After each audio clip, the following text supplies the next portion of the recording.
जय Siya Ram everyone, welcome back to my channel composite school ड्रीमरपा। So first of all I would like to say you happy Christmas day to all of you. इसी बधाई के साथ मैं अपनी कुछ आज की खुशी शेयर करना चाहती हूँ। हुआ ये कि आज 25 दिसंबर है, काम से छुट्टी थी तो सोचा ऊपर वाले कमरे की डस्टिंग कर ली जाए, अच्छे से सफाई कर ली जाए। इसी सिलसिले में मैं ऊपर सफाई करने गई और सफाई करने के दौरान मुझे आज से 7 महीने खोई हुई जो मेरी एक अंगूठी थी सोने की, वो मुझे मिल गई। बड़ी आसानी से मिल गई, मतलब ऐसा लगता।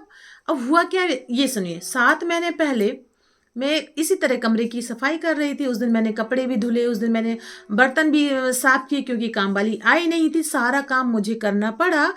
पानी में लगातार हाथ रहा तो हो सकता है अंगूठी थोड़ी ढीली हो गई हो। ये सोच के मैंने सोचा कि मैंने इतना काम किया, कपड़े भी धुले, बर्तन भी साफ किए, पूरा घर भी धुला उला है, तो हो सकता अंगूठी कहीं चली गई हो, कहीं गिर गई हो। ऊपर वाले कमरे की सफाई कर रही थी, हो सकता कि बरामदे के बाहर फटकार रही हूँ कपड़े तो उठ के बाहर चली गई हो। गोल छल्ला था तो शायद वो गिरी हुई और वो चल के बाहर चली गई। गोल छल्ले में आपको पता पहिए जैसा। तो मेरे दिमाग में इतनी सब बातें आई, लेकिन क्या हुआ, इतनी ढूंढने की कोशिश की, नाली पूरी तरह से नाली खंगाल मारी, पूरा वॉशिंग मशीन खोल खोल के देख मारा, कहीं पर भी वो नहीं मिली। अब दिमाग में आता है कि भाई उस दिन ऐसा भी नहीं था कि किसी के ऊपर ब्लेम लगा दिया जाए। काम वाली आई नहीं थी, काम उसने किया नहीं था। अंगूठी घर के बाहर चली कैसे गई? 3 घंटे पहले मेरे हाथ में थी, 3 घंटे बाद गायब। खैर बहुत ढूंढा, नहीं मिली। इस घटना को 7 महीने हो गए, दीपावली भी आ गई। दीपावली में और ज़्यादा मन लगा के सफाई की, केवल उस अंगूठी के चक्कर में कि वो मुझे मिल जाए। नहीं मिली। हुआ क्या कि आज अचानक वो इतनी आसानी से मिल गई तो लगा कि ये ऐसे कैसे हो गया, कुछ समझ में नहीं आया। मतलब एक स्ट्रेंज सी चीज़ मेरे साथ हो गई।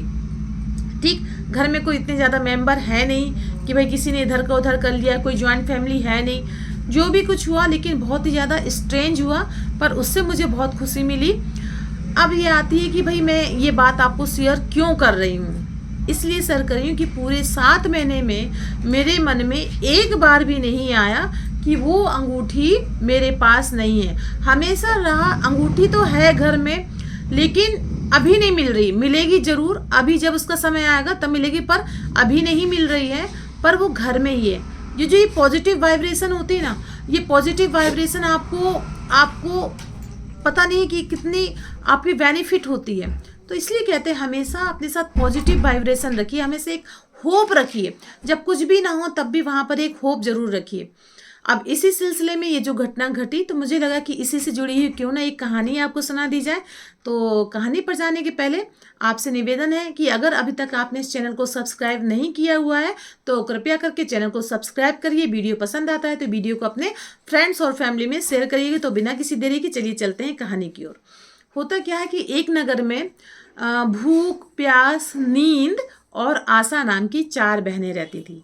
भूख, प्यास, नींद और आशा नाम की 4 बहनें रहती थी। चारों के बीच में झगड़ा हो गया, बस अपनी श्रेष्ठता को लेकर झगड़ा हुआ।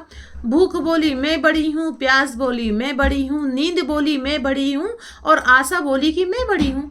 इनका झगड़ा इतना बढ़ गया कि वो नगर के राजा के पास पहुंची। नगर के राजा पे ये बात पहुंची तो नगर के राजा बोले कि भाई कैसे अपनी अपनी तुम लोग बता रहे हो कि बड़ी हो, तो कैसे बड़ी हो?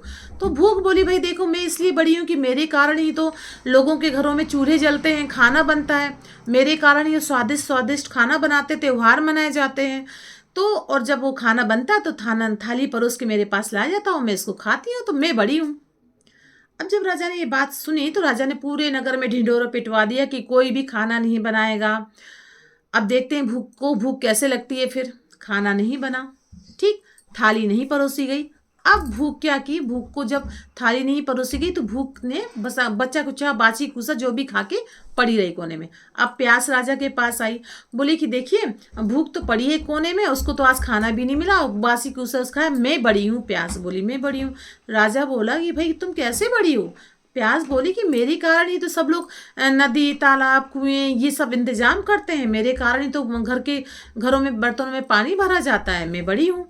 राजा ने ढिंढोरा पिटवा देते हैं कि भाई सभी लोग नगर में ना तो तालाब खुदवाएंगे ना ही कुएं लगवाएंगे, और जो है तो उनको पाट देंगे, पानी बर्तनों में नहीं भरेंगे। देखते हैं 24 घंटे में प्यास क्या करती है। वही हुआ। पानी नहीं मिला तो प्यास भी बिल्कुल बेइज्जत कोने में पड़ी हो गई। अब आती है नींद।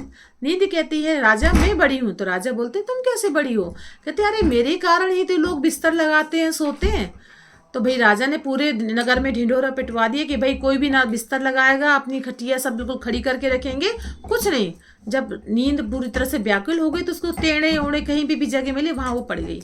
अब आशा राजा के पास आती है, बोली राजा देखो सबका तो ये हो गया, अब तो बची मैं ही बड़ी हूँ। राजा बोले तुम कैसे बड़ी हो? तो आशा बोली कि भाई मेरे कारण ही तो लोग खाना इतना कर्म करते हैं, किसी आशा के चक्कर में कर्म करते हैं, व्यवसाय करते हैं, नौकरी करते हैं, तो मैं बड़ी हूँ। तो राजा ने पूरे नगर में ढिंढोरा पिटवा दिया कि ना कोई नौकरी करेगा ना कोई व्यवसाय करेगा। ठीक, जब पूरे नगर में ढिंढोरे पिटवा दिए तो अब आज की उसमें सब जगह ढूंढने लगी कहीं कुछ आशा मिल जाए। दूर नगर में एक कुम्हार एक टिमटिमाती रोशनी में अपना काम कर रहा था। आशा को वहीं ये आस मिल गई और वो उस दीपक में जाकर बैठ गई। उस दीपक में बैठते ही कुम्हार का घर जो है वो सोने का जगमग हो गया। उसका जो दीपक है वो सोने का हो गया और बाती भी सोने की हो गई। तो इसी को कहते हैं कि आशा का दीपक आप हमेशा जला के रखिए, पता नहीं कब क्या हो जाए।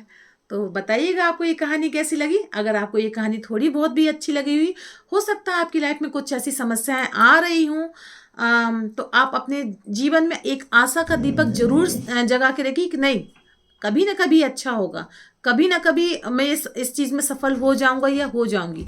तो बताइएगा आपको ये कहानी कैसी लगी। अगर अच्छी लगी हुई तो इसको अपने फ्रेंड्स और फैमिली में शेयर करिएगा। तो फिर मिलते हैं नेक्स्ट वीडियो में, तब तक के लिए जय सिया राम।